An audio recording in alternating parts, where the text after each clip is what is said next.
রোকো is back. Rohit Sharma, Virat Kohli back করলো, এমনভাবে back করলো পুরা অস্ট্রেলিয়া এবং ভারতকে দেখিয়ে দিল যে রোহিত শর্মা, বিরাট কোহলি কী জিনিস।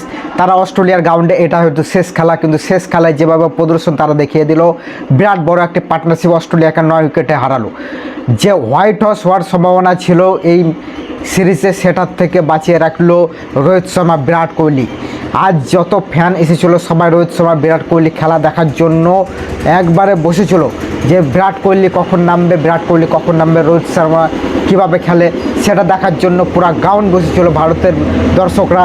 সেটা আজ প্রমাণ করে দিল, পুরাতন স্মৃতিগুলো সব মনে পড়িয়ে দিল যে রোহিত শর্মা, বিরাট কোহলি কী জিনিস।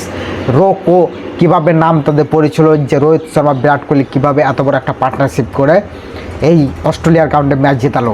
সেটা ইতিহাস হয়ে থেকে যাবে তাদের এই লাস্ট খেলাটি, কিন্তু পুরো ভারত মনে রাখবে সারা জীবন।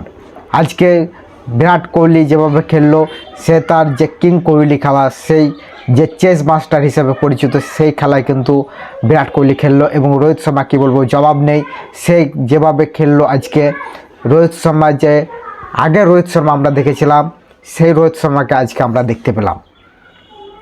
রোহিত শর্মা যেভাবে বাউন্ডারি নিচ্ছিল, সিঙ্গেল নিচ্ছিল এবং দুজনের যে বন্ডিং ছিল, সেটা সেই বন্ডিং দেখার জন্য কিন্তু পুরো দর্শক বসেছিল, হোয়াইট হাউস থেকে কিন্তু বাঁচিয়ে রাখলো। আজকে যদি ভারত হেরে যেত, অনেক মান সম্মানের কিন্তু ব্যাপার ছিল, কারণ পরপর 3টি ম্যাচ হেরে যাওয়া মানে একটা বিশাল ধাক্কা। অথচ বড় বড় প্লেয়ার যেখানে মজুদ আছে, যেখানে বিরাট কোহলি, রোহিত শর্মা, শ্রেয়াস আয়ার, কেএল রাহুল, সেখানে যদি 3টে পরপর ম্যাচ হেরে যায়, কিন্তু সেখান থেকে মানে বের হওয়া অনেকটা মুশকিল।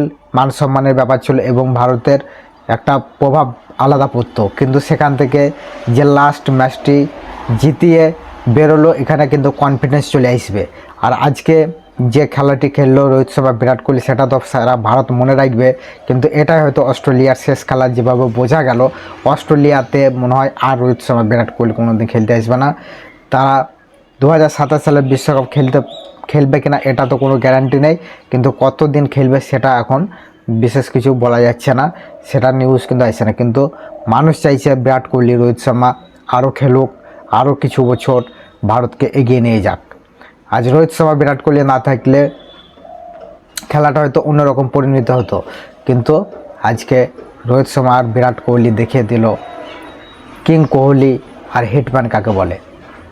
হিটম্যান হিট মেরেই শতক মারল এবং চেস মাস্টার কিং কোহলি সে কিং স্টাইলেই কিন্তু ব্যাট করে গেল, সিঙ্গেল ডবল নিয়ে এবং মাঝে মধ্যে 4 মেরে কিং কোহলি আগিয়ে নিয়ে গেল এবং ম্যাচটি 9 উইকেটে জিতল। কেবলমাত্র 1টি উইকেট পড়েছিল ভারতে। তো আজকে দারুণ একটি খেলা ছিল। এবার টি20 খেলা আছে। টি20 খেলাতে আমরা তো রোহিত শর্মা, বিরাট কোহলিকে দেখতে পাবো না। এবার সূর্য কুমার যাদব ক্যাপ্টেন্সিতে কীভাবে টি20তে ব্যাক করে ভারত। এশিয়া কাপে তো ভালো প্রদর্শন দেখিয়েছে ভারত টি20তে। এবার অস্ট্রেলিয়ার সামনে, যেখানে একটি তাবত্তর টিমের সাথে খেলা হবে। এশিয়া কাপে তো আমরা সেরকম কোনো টিমের সাথে খেলতে পাইনি যেখানে তাবত্তর টিম ছিল, কিন্তু এবার আমরা অস্ট্রেলিয়ার সাথে খেলবো এই সিরিজে টি20তে। এবার দেখব যে কেমন খেলে ভারত। এটা কিন্তু একটা বিরাট দেখার বিষয় আছে ভারতের জন্য, কারণ ছোট টিমকে তো যে কোনো মুহূর্তে হারানো যেতে পারে, কিন্তু বড় টিমের বিরুদ্ধে যদি সেই অভিষেক শর্মা ফায়ার হিসেবে খেলতে পারে, ফায়ার লাগাতে পারে, 6 ছক্কা বাজতে পারে, একই হিসেবে যখন এশিয়া কাপে সে লাগাতার চলছিল, যেমন সূর্য কুমার যাদব থেকে এশিয়া কাপে কিন্তু রান অত আসেনি, কিন্তু এবার আমরা দেখব সূর্য কুমার যাদব কীভাবে অস্ট্রেলিয়ার সামনে খেলে। তো দেখা যাক কী হবে টি20তে। তো 29 তারিখ টি20 খেলা শুরু আছে, আপনারা অবশ্যই নজরে থাকবেন। দেখা হবে পরের ভিডিওতে। ভালো থাকবেন, সুস্থ থাকবেন, বাই।